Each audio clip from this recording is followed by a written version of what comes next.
नमस्कार मैत्रिणींनो, मी आज तुम्हाला सांगणार आहे की लहान बाळाचे ढुंगण कधीपासून धुवायला सुरुवात करायची।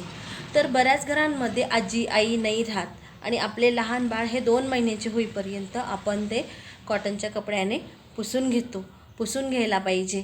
आणि कॉटनच्या कपड्याने तर आता रॅशेस होतात, कोमल स्किन असते बाळाची, तर मग आता मेडिकलमध्ये वाइप्स मिळतात, तर ते वाइप्सचा वापर करायचा। ते म्हणजे कसं असतं, कापसासारखा कापड असतो आणि त्याच्यावर जंतू संसर्ग होऊ नये बाळाला ती जागा एकदम स्वच्छ करण्यासाठी ते वापरले जातात। तर त्यांचा उपयोग आपण आता करू शकतो आणि 2 महिन्याचे होईपर्यंत आपण फक्त पुसून घेऊ शकतो। परंतु 2 महिन्याच्या पुढे आपण बाळाला पाण्याने धुवून घ्यायचं असतं।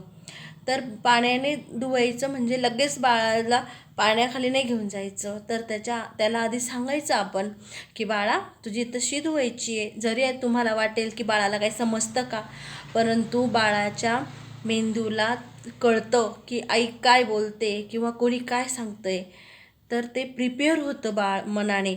आणि मग बाळाच्या आधी पायांवर पाणी टाकायचं आणि हळूहळू गुडघ्यांपर्यंत आणायचं आणि मग त्याचं ढुंगण धुवायला सुरुवात करायची।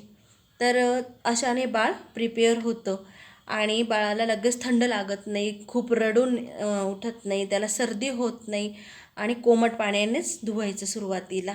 तर बघा, कोणाला माझं म्हणणं पटतं ते व्हिडिओ लाईक करा, शेअर करा आणि माझे चॅनल सबस्क्राईब करा ज्यांनी केलेलं नसेल।